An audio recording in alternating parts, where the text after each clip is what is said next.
ഇന്നത്തെ ദിവസം രാത്രിയിൽ ഫ്ലാറ്റിൽ ദീദി മാത്രമേ ഉള്ളൂ. എല്ലാവരും ആഘോഷത്തിന് വേണ്ടി പോയിരിക്കുകയാണ്. അവരൊക്കെ രാവിലെ മടങ്ങി വരും. അതിനു മുൻപ് പോകണമെന്ന നിർദ്ദേശത്തിലാണ് രണ്ടുപേരെയും ഫ്ലാറ്റിലേക്ക് ദീദി കൊണ്ടുപോയത്.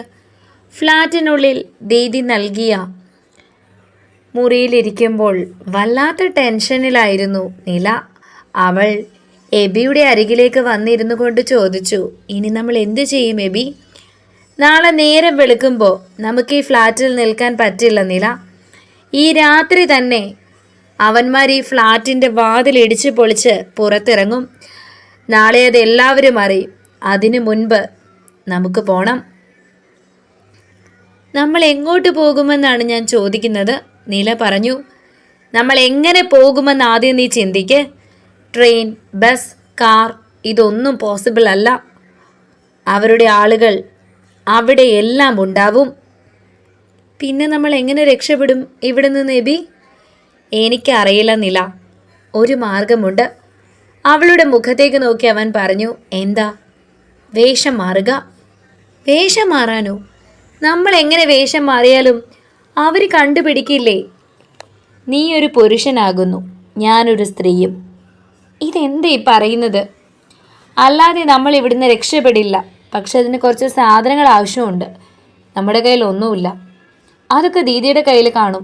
ദീദി പഴയ നാടക ട്രൂപ്പൊക്കെ നടത്തിയിട്ടുള്ള ആളാണ്, നീല പറഞ്ഞു. ആര് പറഞ്ഞു? എനിക്കറിയാം. ഞാൻ എല്ലാ ദിവസവും സംസാരിക്കുന്നതല്ലേ. എനിക്ക് ദീദിയോട് സഹായം ചോദിക്കാം. പക്ഷേ എബി മീശയൊക്കെ വടിക്കണ്ടേ? നീല ചോദിച്ചു. ജീവൻ പോകാൻ നിൽക്കുമ്പോഴാണോ മീശയ്ക്ക് പ്രാധാന്യം കൊടുക്കുന്നത്? എബി ചോദിച്ചു. എങ്കിലും എബിക്ക് ചമ്മലല്ലേ. എനിക്ക് ജീവനിലും വലുതല്ല വേറൊന്നും. അവളുടെ മുഖത്തേക്ക് നോക്കി അവൻ പറഞ്ഞു. അവളൊന്ന് ചിരിച്ചു. അടുത്ത നിമിഷം തന്നെ തങ്ങളുടെ പദ്ധതിയെക്കുറിച്ച് അവർ ദീദിയോട് പറഞ്ഞു. ഒരു നല്ല കാര്യത്തിനായതുകൊണ്ട് അവരെത്രയും പെട്ടെന്ന് തൻ്റെ ഫ്ലാറ്റിൽ നിന്നും പോകേണ്ടത് അത്യാവശ്യമായതുകൊണ്ടും ദീദി അവരെ സഹായിക്കാമെന്ന് സമ്മതിച്ചു. അവരൊരു നല്ല മേക്കപ്പ് ആർട്ടിസ്റ്റ് ആണെന്ന് തെളിയിക്കുകയായിരുന്നു. ഇരുവർക്കും മേക്കപ്പ് ചെയ്തുകൊണ്ട് വളരെ പെട്ടെന്ന് തന്നെ സുന്ദരനായ ഒരു പുരുഷനാക്കി നിലയെ അവർ മാറ്റിയിരുന്നു. അവളുടെ രൂപഭാവം കണ്ട് അമ്പലപ്പെട്ടു പോയിരുന്നു. അതേപോലെ എബിയും സുന്ദരിയായ ഒരു സ്ത്രീയുടെ രൂപത്തിലേക്ക് അവർ എത്തിച്ചിരുന്നു. സമയം വെളുപ്പിന് 2:30 സമയത്ത് രണ്ടുപേരും ഫ്ലാറ്റിൽ നിന്നും ലിഫ്റ്റിൽ കയറി ഗ്രൗണ്ട് ഫ്ലോറിൽ ഇറങ്ങിയതിനു ശേഷം പുറത്തേക്ക് നടന്നിരുന്നു. കറുവാച്ചാത്ത ആയതുകൊണ്ട് തന്നെ ഫ്ലാറ്റിൽ താമസിക്കുന്ന ഒരുപാട് ആളുകളുടെ ബന്ധുക്കളും എത്തിയിട്ടുണ്ട്. അതുകൊണ്ട് തന്നെ പുറത്തേക്ക് ഇറങ്ങിപ്പോയത് ആരാണെന്ന് സെക്യൂരിറ്റിക്കാരും തിരക്കുന്നില്ല. അങ്ങനെ പലരും ഈ ദിവസം ഫ്ലാറ്റുകളിൽ നിന്ന് വരികയും പോവുകയും ചെയ്തിട്ടുണ്ട്. അതുകൊണ്ട് തന്നെ ഫ്ലാറ്റിൻ്റെ ഗേറ്റിൽ നിന്നും ഇറങ്ങിപ്പോകാൻ വലിയ ബുദ്ധിമുട്ടൊന്നും ഇരുവർക്കും ഉണ്ടായിരുന്നില്ല. നമ്മുടെ കയ്യിൽ ഒരു രൂപ പോലും ഇല്ലല്ലോ എബി, എബി പറഞ്ഞു. സാരമില്ല, എൻ്റെ കയ്യിൽ ഒരു മോതിരമുണ്ട്. തൻ്റെ വിരലിലെ മോതിരം അവൾ അവനെ കാണിച്ചു. അത് വിൽക്കാം, നില പറഞ്ഞു. അവൾ അത് ഊരി അവൻ്റെ കയ്യിലേക്ക് കൊടുത്തു. നെക്സ്റ്റ് കാണുന്ന ജ്വല്ലറിയിൽ അത് വിറ്റേക്കാം. നമ്മൾ എവിടേക്ക് പോകുന്നു? നീല ചോദിച്ചു. എൻ്റെ വീട്ടിലേക്ക് പോകാം, എബി പറഞ്ഞു. എബിയുടെ വീട്ടിലേക്കോ? വിശ്വാസം വരാത്ത പോലെ അവൾ ചോദിച്ചു. അതെ, അവിടെയാകുമ്പോൾ എനിക്ക് സുഹൃത്തുക്കളുണ്ട്. എന്ത് പ്രശ്നം വന്നാലും നേരിടാൻ പറ്റും. അറിയാത്തൊരു നാട്ടിലെ നമ്മളെ ആരെങ്കിലും കൊന്നാൽ പോലും ചോദിക്കാൻ ആരും വരില്ല. തൽക്കാലം എൻ്റെ വീട്ടിലേക്ക് പോകാം. എബിക്ക് വീട്ടിലേക്ക് വരുമ്പോൾ എല്ലാവരും ഞാൻ ആരാണെന്ന് ചോദിക്കില്ലേ? ഇവിടെ എന്താണോ പറഞ്ഞത് അത് തന്നെ പറയും. പിന്നെ അലക്സ് ചായനൊക്കെ വിശ്വസിച്ചിരിക്കുന്നത് എന്താണ്, അതേപോലെയല്ലേ നാട്ടിലും പറയാൻ പറ്റൂ, എബി പറഞ്ഞു. പക്ഷെ ആദ്യം ചെയ്യേണ്ടത് ഇതൊന്നുമല്ല. പിന്നെന്താ? ട്രെയിനിൽ കയറട്ടെ, എന്നിട്ട് ഞാൻ പറയാം, അവളുടെ മുഖത്തേക്ക് നോക്കി പറഞ്ഞു അവൻ. നമ്മളെ അവർ കണ്ടുപിടിക്കും അല്ലേ? നീല ചോദിച്ചു. അത് ഏകദേശം ഉറപ്പാ, ചിലപ്പോൾ ഈ രൂപത്തിലും. അതെങ്ങനെ? അവൻ മുഖത്തേക്ക് നോക്കിക്കൊണ്ട് ചോദിച്ചു. നമ്മുടെ ഫ്ലാറ്റിൽ CCTV ക്യാമറയുണ്ട്. 3rd ഫ്ലോറിൽ CCTV ക്യാമറ വർക്കിംഗ് അല്ല. രാവിലെ എന്തോ കൂട്ടത്തിൽ സെക്യൂരിറ്റി പറയുന്നത് ഞാൻ കേട്ടതാ. അതുകൊണ്ടാണ് ഞാൻ 3rd ഫ്ലോറിൽ തന്നെ ഇറങ്ങിയത്. അവർ ആ ഫ്ലാറ്റ് തല്ലിപ്പൊളിച്ച് പുറത്തിറങ്ങുമ്പോൾ CCTV ക്യാമറ എന്താണെങ്കിലും ചെക്ക് ചെയ്യിക്കും. പിന്നെ മുംബൈ പോലീസിൻ്റെ ഒരു കേസും നമുക്കെതിരെ വരും, ഫ്ലാറ്റിൽ നാശനഷ്ടങ്ങൾ ഉണ്ടാക്കിയതിന്. അത് പിന്നെ നമ്മൾ കൊടുത്ത സെക്യൂരിറ്റി ക്യാഷിൽ വക വയ്ക്കുമായിരിക്കും. എങ്കിലും എൻ്റെ ID പ്രൂഫുകളും ആ ഫ്ലാറ്റിലുണ്ട്. അതിൻ്റെ വാല് പിടിച്ച് പോലീസ് നമ്മുടെ നാട്ടിലെത്തും. എന്താണെങ്കിലും നമ്മളിപ്പോൾ ഉണ്ടാവേണ്ടത് നാട്ടിലാണ്. ഇതിപ്പോൾ വലിയ പ്രശ്നമാകാൻ പോവുക അല്ലേ? അതെ. അതിനു മുൻപ് ഞാൻ പറയുന്നത് പോലെ നീ ഒരു കാര്യം ചെയ്യണം. ആദ്യം ഈ മോതിരം വിറ്റിട്ട് വാ. ഏറ്റവും അടുത്ത ട്രെയിനിന് നമുക്ക് കയറണം. അവിടെ ഇറങ്ങുന്നതിന് മുൻപ് എബി പറഞ്ഞപ്പോൾ അവൾ സമ്മതഭാവത്തിൽ തലയാട്ടി.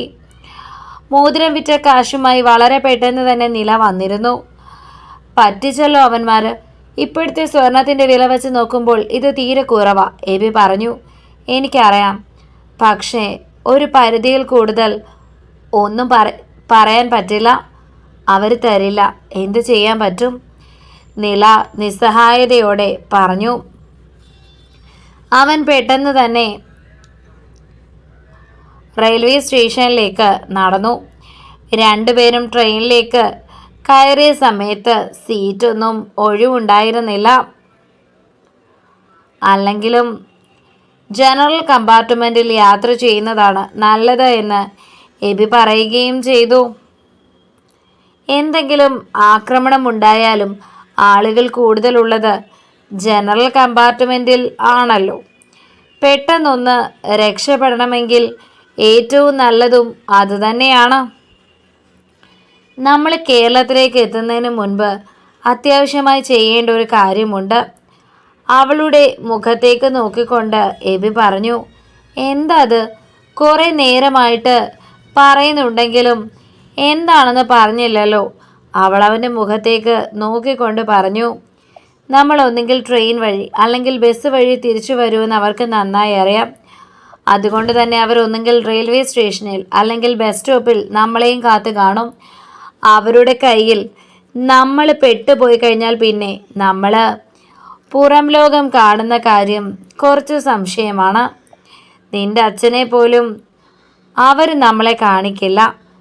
നിൻ്റെ ധൈര്യശാലിയായ വേട്ടാവളിയൻ കാമുകനെക്കുറിച്ച് അവർ പറഞ്ഞത് നീ കേട്ടായിരുന്നല്ലോ അല്ലേ? അവളുടെ മുഖത്തേക്ക് നോക്കി എബി ചോദിച്ചതും അവളൊന്നും മുഖം കൂർപ്പിച്ചു. കേട്ടു. അവൾ പറഞ്ഞു. അവൻ ബുദ്ധിമാനായതുകൊണ്ട് പൈസയും വാങ്ങിപ്പോയി. അവൻ്റെ സ്ഥാനത്ത് ഞാനായിരുന്നെങ്കിൽ ഇപ്പം അവന്മാരുടെ അടിയും കൊണ്ട് ചത്തി കിടക്കേണ്ടി വന്നേനെ. ആ അവസ്ഥ നമുക്ക് വരാതിരിക്കാൻ വേണ്ടിയാണ് ഞാനിനി ഒരു കാര്യം ചെയ്യാൻ പറയുന്നത്. പക്ഷെ അത് ഇപ്പോഴല്ല, നമ്മൾ പുറത്തേക്ക് ഇറങ്ങിയതിന് ശേഷം മാത്രം ചെയ്താൽ മതി. ഇല്ലെങ്കിൽ ശരിയാവില്ല, എബി പറഞ്ഞു. അലക്സ് ചേട്ടായി വിളിച്ച കാര്യമൊന്ന് പറയണ്ടേ?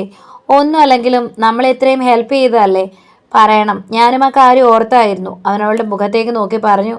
കുറച്ചധികം സമയം തന്നെ ട്രെയിനിൽ നിൽക്കേണ്ടതായി വന്നു. ജനറൽ കമ്പാർട്ട്മെൻ്റ് ആയതുകൊണ്ട് തന്നെ സീറ്റുകളൊന്നും ഒഴിവില്ല. നല്ല സീറ്റ് കണ്ടപ്പോൾ അവളെ അവിടേക്ക് ഇരുത്തിയിരുന്നു എബി. അത്തരത്തിൽ പല കാര്യങ്ങളിലുമുള്ള കരുതൽ അതുതന്നെയാണ് തന്നെ അവനോട് അടുപ്പിക്കുന്നത് എന്ന് അവൾ ആലോചിക്കുകയായിരുന്നു.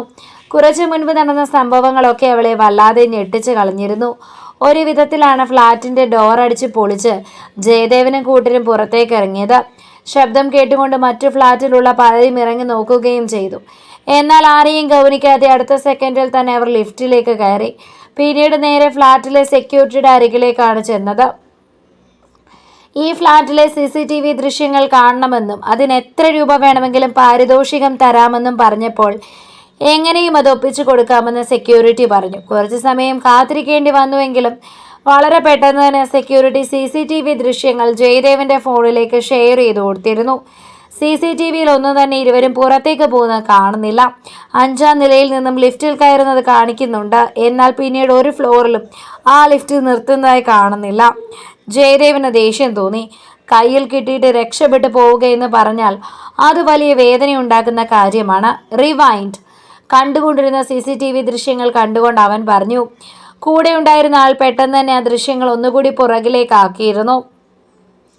ഇതിൽ 3rd ഫ്ലോറിലെ CCTV ഫുട്ടേജ് മിസ്സിംഗ് ആണ്.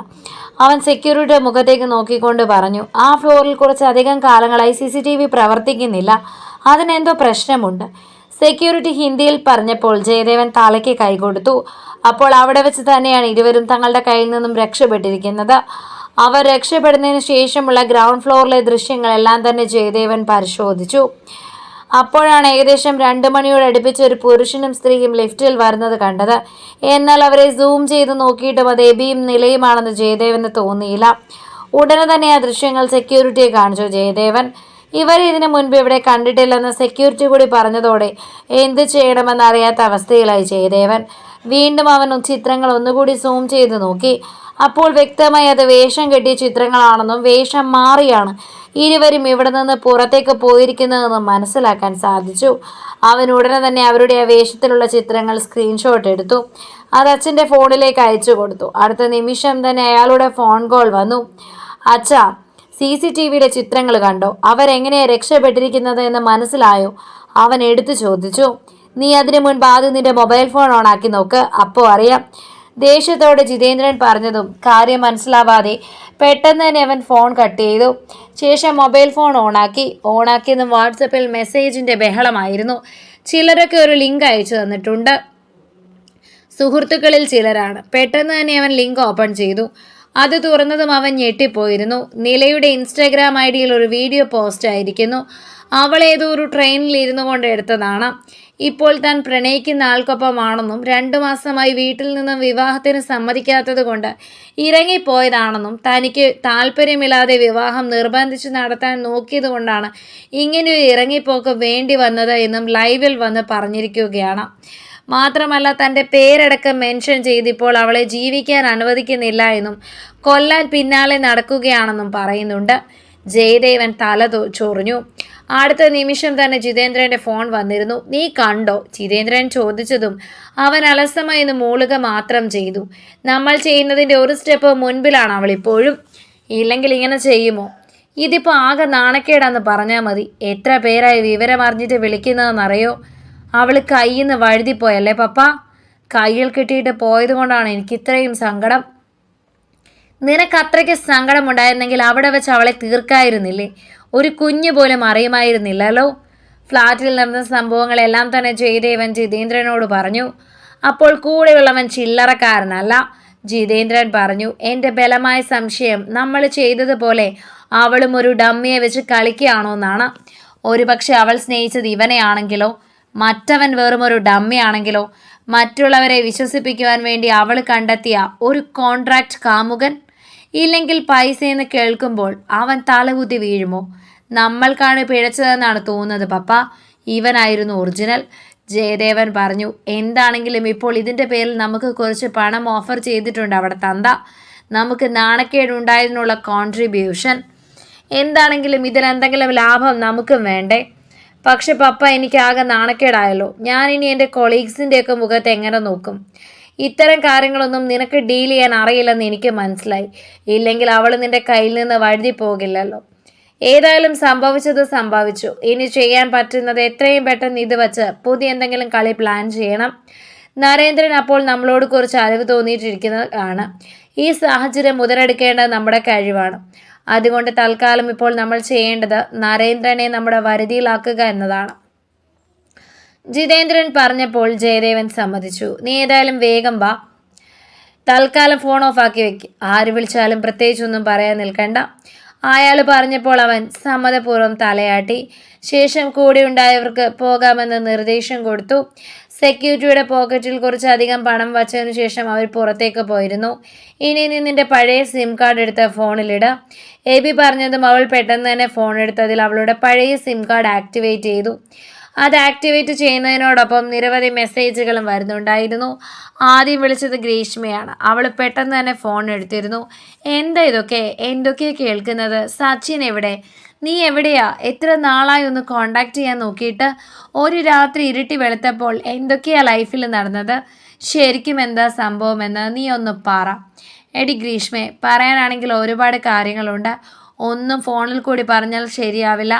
ഞങ്ങൾ അങ്ങോട്ട് നേരിട്ടാണ് വരുന്നത്. നേരിട്ട് കണ്ട് സംസാരിക്കാം. എല്ലാ കാര്യങ്ങളെപ്പറ്റിയും ഞാൻ പറയാം. ശരി, നീ എന്നെ വിളിക്കണം. വിളിക്കാതിരിക്കരുത്. സത്യമായിട്ടും വിളിക്കാം. നിങ്ങൾ എപ്പോഴാണ് വരിക? ഞങ്ങളിപ്പോൾ ട്രെയിനിലാണ്. ശരി, ഞാൻ കോണ്ടാക്ട് ചെയ്യാം. ഓക്കെ. ഗ്രീഷ്മ അത് പറഞ്ഞ് ഫോൺ കട്ട് ചെയ്തു. അവൾ ഫോൺ വെച്ച് ഉടനെ തന്നെ വീണ്ടും ഫോൺ ബെല്ലടിക്കാൻ തുടങ്ങി. ഡിസ്പ്ലേയിലേക്ക് നോക്കിയതും അമ്പരപ്പോടെ അവൾ എബിയുടെ മുഖത്തേക്ക് നോക്കി. ആരാ? അവൾ ഫോണിൻ്റെ ഡിസ്പ്ലേ അവന് നേർക്ക് നീട്ടി കാണിച്ചു. Daddy calling. അത് കണ്ടതും അവൻ അവളുടെ മുഖത്തേക്ക് തന്നെ സൂക്ഷിച്ചു നോക്കി. കോൾ എടുക്ക്, എബി പറഞ്ഞു. എനിക്ക് പേടിയാണ് എബി. ഞാൻ എന്താ പറയുക, ഡാഡി എന്നെ കല്യാണത്തിന് പ്രഷർ ചെയ്തിട്ടില്ല, ഞാനായിട്ട് ഇറങ്ങിപ്പോകുന്നതാണ്. വിവാഹത്തിന് നിർബന്ധിച്ച് വീട്ടിൽ നിൽക്കാൻ പറ്റാത്ത സാഹചര്യമായതുകൊണ്ടാണ് ഞാൻ ഇറങ്ങിപ്പോയതെന്നൊക്കെയല്ലേ ഞാൻ വീഡിയോയിൽ പറഞ്ഞത്. ഫോഴ്സ് ചെയ്തോ എന്ന് ഡാഡി ചോദിച്ചാൽ ഞാൻ എന്താ പറയുക? അവൻ്റെ മുഖത്തേക്ക് നോക്കി കരയുന്നത് പോലെയായി നില. എന്തു വന്നാലും ഫേസ് ചെയ്തേ പറ്റൂ. ഇതിനോടകം നിൻ്റെ ലൈവ് 10 ലക്ഷം ആളുകളാണ് കണ്ടിരിക്കുന്നത്. ഈ 10 ലക്ഷം ആളുകൾക്ക് നമ്മൾക്ക് റിപ്ലൈ കൊടുത്തേ പറ്റൂ. അതിനെ നമ്മൾ നേരിട്ടേ പറ്റൂ. എന്താണെങ്കിലും കോൾ എടുക്കുക, അവൻ പറഞ്ഞു. അവളുടെ കൈകൾ വിറയ്ക്കാൻ തുടങ്ങി. തുടരും. അടുത്ത ഭാഗങ്ങൾക്ക് വേണ്ടി ചാനൽ സബ്സ്ക്രൈബ് ചെയ്യാൻ മറക്കല്ലേ.